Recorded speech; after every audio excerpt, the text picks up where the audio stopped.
Good mood. Kalian pernah dengar suku Korowai nggak? Nah, ternyata suku Korowai ini berasal dari Indonesia loh. Suku Korowai ini merupakan salah satu suku asli yang mendiami kabupaten di wilayah adat Animha, Papua Selatan. Nah, suku Korowai ini merupakan salah satu suku yang hidupnya berpindah-pindah atau nomaden. Tapi, walaupun mereka itu hidupnya berpindah-pindah, mereka ini nggak bisa berpindah ke lokasi yang bukan hak mereka untuk pindah atau untuk tinggal. Jadi ada beberapa lokasi tertentu yang hanya di sana mereka boleh tinggal gitu. Orang Korowai itu juga sering disebut dengan Klufo Fiumanop.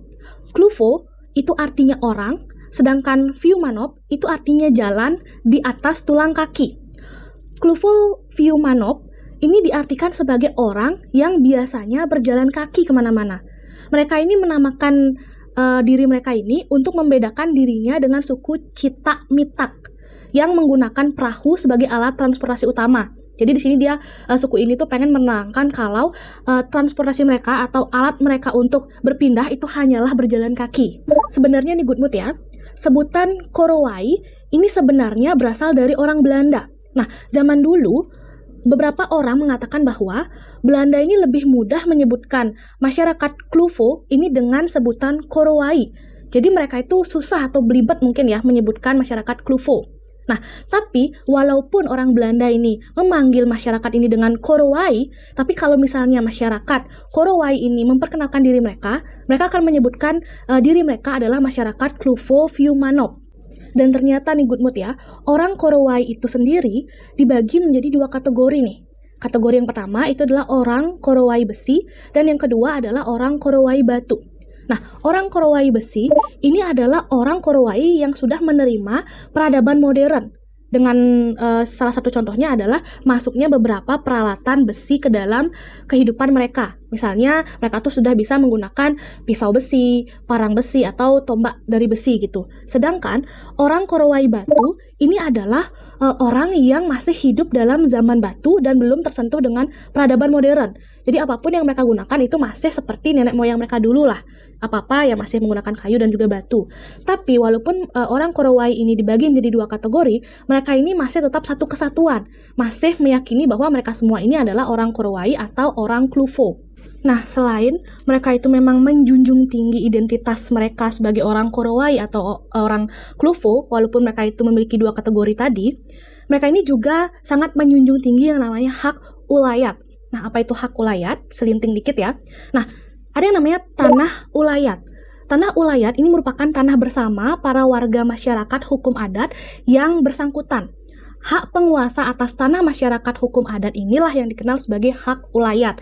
Jadi mereka itu udah punya tanah-tanah khusus yang mereka sepakati ini adalah wilayah mereka dan ini adalah hak mereka. Suku Korowai ini juga merupakan salah satu suku yang secara tradisi ini mempunyai budaya meramu atau budaya berburu. Suku Korowai ini dikenal sebagai peramu yang sehari-harinya meramu atau berburu di wilayah adatnya masing-masing. Nah, tipe kehidupan suku Korowai ini dibagi atas marga yang secara turun-temurun menjalani kehidupan sehari-harinya dengan berburu di dusunnya masing-masing. Suku Korowai ini juga merupakan salah satu suku yang sangat menjunjung tinggi dan menghargai batas wilayah adat dari suku-suku lain yang ada di wilayah Papua bagian selatan. Nah, tadi kan aku bilang tuh kalau suku Korowai ini hidupnya berpindah-pindah atau nomaden. Nah, disebut berpindah-pindah atau nomaden ini karena mereka itu meramu atau berburunya itu dengan sistem berpindah-pindah, tapi hanya di kawasan hak ulayatnya saja, sesuai dengan marganya masing-masing. Jadi kalau di luar tanah ulayat atau hak ulayat mereka, itu mereka nggak akan berburu di sana. Oh ya Good Mood, selain hidup mereka yang nomaden yang membuat mereka unik, ada lagi nih keunikan yang lain dari suku Korowai ini. Keunikannya itu terletak di rumah mereka.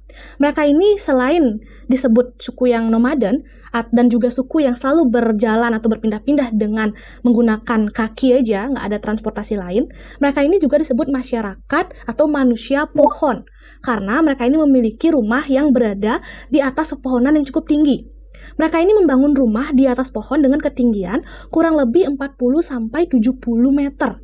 Ini merupakan rumah pohon paling tinggi dari yang dibangun oleh masyarakat Korowai pada umumnya. Nah, rumah pohon ini dibangun agar dapat berhadapan dengan musuh. Jadi semakin tinggi rumah pohonnya, mereka ini merasakan kayak bisalah melihat gerak-gerik dari musuh dari ketinggian. Masyarakat Korowai ini memiliki 3 tipe rumah pohon. Yang pertama, itu adalah rumah pohon yang dibangun di atas tiang-tiang setinggi di atas 5 meter. Jadi lebih dari 5 meter tingginya. Yang kedua, rumah yang dibangun di atas pohon-pohon yang tingginya di bawah 5 meter, tapi tetap di atas pohon. Yang ketiga adalah rumah yang dibangun di atas tanah berupa bivak-bivak atau rumah-rumah sementara. Jadi rumah permanennya mereka itu ya di atas pohon. Yang di bawah tanah itu mungkin hanya digunakan untuk berburu. Selain itu, suku Korowai ini juga sebenarnya sama sih seperti suku-suku di Indonesia yang lain dan juga masyarakat di Indonesia yang lainnya. Mereka ini juga mengenal yang namanya pembayaran mas kawin. Tapi di sini mas kawinnya mereka ini unik. Nah, mas kawin orang Korowai ini berupa tali bono, gigi anjing atau banggil, dan juga babi atau gul. Nah, di sini sebenarnya permintaan mas kawinnya itu tergantung dari orang tua si perempuan. Biasanya, orang tua perempuan itu akan meminta gigi taring anjing yang dijadikan kalung. Kalungnya ini bisa sepanjang 0,5 meter, 1 meter, atau 2 meter. Tergantung nih permintaan dari orang tua si perempuan. Nah, 1 meter tali gigi anjing atau gigi taring anjing itu berisi sekitar 20-30 taring. Nah, jadi satu anjing itu kan hanya menghasilkan 4 taring. Ya udah, jadi sekarang gimana caranya menghasilkan beberapa taring untuk bisa memenuhi kalung itu. Jadi mereka harus berburu anjing yang banyak untuk mendapatkan taring dari masing-masing anjing tersebut. Oh iya, bahasa dan tarian orang Korowai ini juga sangat unik. Bahasa orang Korowai ini termasuk dalam golongan Pilum, bahasa-bahasa asli Papua, non-Austronesia, dan merupakan bagian dari rumpun bahasa Oyu Ndumut, bagian Tenggara, serta merupakan golongan bahasa Trans-New Guinea. Nah, di sini contoh dari struktur bahasa mereka itu contohnya ada Nup Kosulip, yang artinya saya sagu makan. Ini maksudnya adalah saya sedang makan sagu. Ada juga Nup Duplip, artinya saya pisang makan. Atau di sini maksudnya adalah saya memakan pisang. Nah, ini berbeda dari Pilum, bahasa-bahasa Austronesia, yang struktur kalimatnya subjek, predikat, objek. Jadi mereka itu nggak menggunakan SOP kita lah. Kalau kita kan biasanya ya udah saya sedang memakan pisang. Kalau mereka itu dibalik. Jadinya saya pisang makan. Kayak gitu. Orang Korowai atau masyarakat Korowai juga mengenal 2 jenis tarian yang lazim digunakan dalam aktivitas kehidupan sehari-hari mereka.